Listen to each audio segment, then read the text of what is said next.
Hi everyone, in front of me I've got OnePlus Ace 2B and let me share with you how to set the camera timer on this device.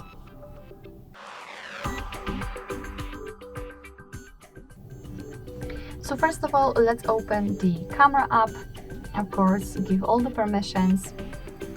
And here, whenever you will be on the standard photo mode, we can take a look at this option bar, and on the second position from the left, we've got the timer. So let's tap on it, and as you can see, we've got three different options, so the off, 3 and 10 seconds delay.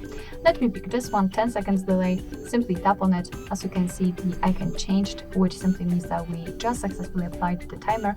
What is more, you can always check it on the shutter button. So all we have to do right now is to tap on it, and your device will right now count down from 10, and after, or 10 or 3 of course, depending on which option you've chosen, and after that time it will take a photo. So basically this is how the timer works, this is how to set it. You can always turn it off just by tapping on this kind of timer icon or clock icon, and then your device will take the photos immediately after tapping on the shutter button.